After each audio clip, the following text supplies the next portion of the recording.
give a lot of credit to the art designer, Linda, who has been really working on this. And she was the one that made it so beautiful. We just gave the concept, but she really did a great job. Okay, now I will zoom in now. All right. Now, this is a 7-character duplet, 七言对联, okay? All right? And I read it in Mandarin, you will start laughing, and let me translate afterwards, right? I will ignore the one in the middle, because the one in the middle always something good, something which I'll do it later. But it's the one on the left, we start on the left. So on the right. Right, yeah, right. 养子不教如养奴 okay? 养女不教如养猪 okay? So when I translated this, Siok Choo was just almost rolling on the ground, on the floor, because it was so funny, all right? So this is the translation. Raising a son without educating him is like raising a donkey. Raising a daughter without educating her is like raising a pig. Okay? So I'm not quite sure whether you like it because it covers both sexes and quite fair. All right? So that was what sparked off this idea. Why don't we then translate it so everybody can really appreciate? Okay? And this is not the only funny one. There are a few others, but there are many others that are of great cultural and historical significance.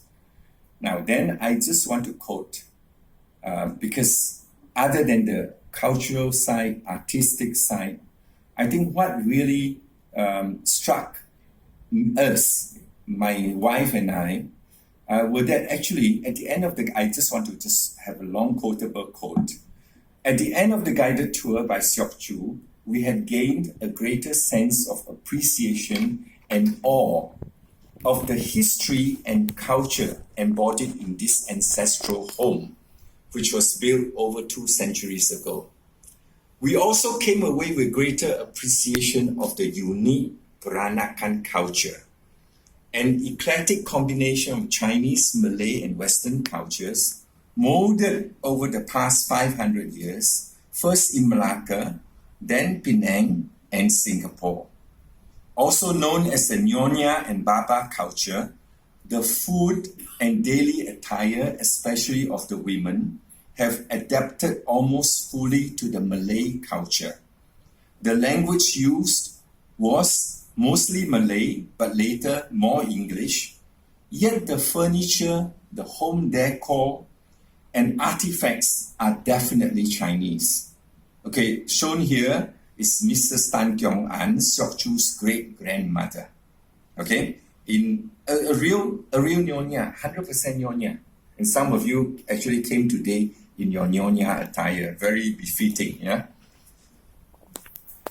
More importantly, we were actually struck by the customary practices, adherence to ancestral remembrance and value systems, which are very Chinese indeed. A combination and reflection of Confucianism, Taoism, and Buddhism. In fact, we were quite taken aback when Siok Choo told us how he has been dutifully returning to the ancestral home for prayers for main Chinese festivals every year, such as the Lunar New Year, the Qingming, right? And the Hungry Ghost Festival, as well as the death anniversaries of all her direct ancestors.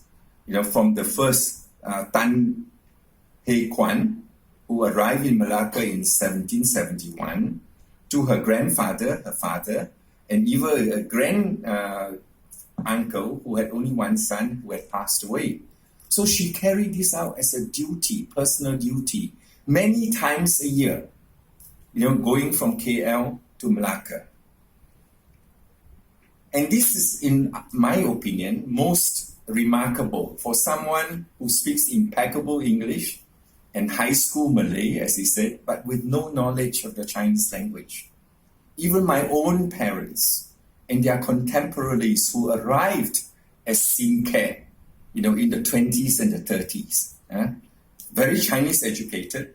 They had not followed such Chinese rituals anywhere near to the Tan family. Not to mention my own generation, who were born here after World War II and grew up educated in Chinese schools. We did not even follow that, okay? Siok Choo said that it was her father, Tun Siew Sin, who drilled into her and her siblings the need to strictly practice Chinese values and customs, while he himself inherited such a commitment from his own father, Tun Ching Long. We were really impressed because members of the Chinese educated community in Malaysia have generally perceived the Tan family, especially Tun Siew Sin, as being very westernized and very baba, with little roots in Chinese culture. But what we saw was contrary to our conventional perception. And that's why we felt that it was actually very important to bring out this book, to showcase how cultures merge and yet certain core values from the ancestors have been kept until today. So I ended up with this family portrait, and for you to guess which one is Tan Siok Choo.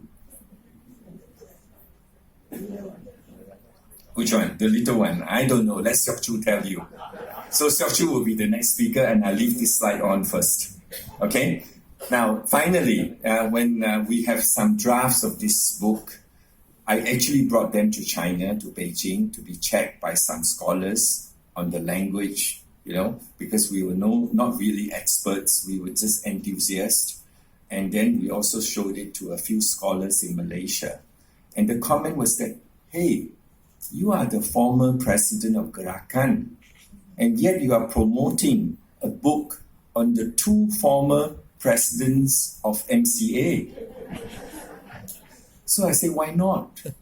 I say, appreciation of culture, history, and heritage should know no political bounds.